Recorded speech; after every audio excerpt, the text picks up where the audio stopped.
সোমবার ইউটিউবে উন্মুক্ত হয় রাফাত মজুমদার রিংকু পরিচালিত নাটক রূপান্তর। এরপরই ট্রান্সজেন্ডার ইস্যুতে নেটিজেনদের সমালোচনার মুখে পড়ে নাটকটি। গতকাল দিনভরই আলোচনা সমালোচনা চলে নাটকটি নিয়ে। তবে নাটকের বিষয়বস্তু নিয়ে অভিযোগ যাচাই করার আগেই ইউটিউব থেকে সেটি সরিয়ে নেওয়া হয়েছে।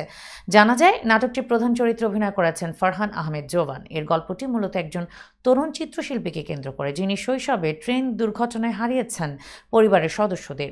এ কারণে তিনি জানতে পারেননি তার বাবা মা কে কিংবা কোন ধর্মের মানুষ তিনি। বড় হয়েছেন অনাথ আশ্রমে। চিত্রকর হিসেবে পেয়েছেন খ্যাতি। এর মধ্যেই একজন ধনীর দুলালি তার আঁকায় মুগ্ধ হয়ে প্রেমে পড়েন।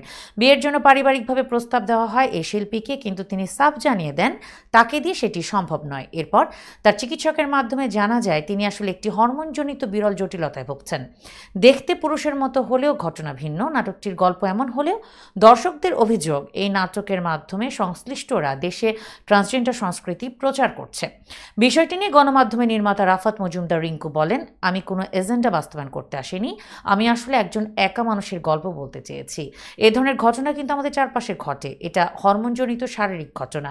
আমি দেখানোর চেষ্টা করেছি হরমোনজনিত কারণে একজন মানুষের ক্রমেই একা হয়ে যাওয়ার গল্প। কিন্তু এই বিষয়টিকে অনেকেই ভুল ব্যাখ্যা দিচ্ছেন।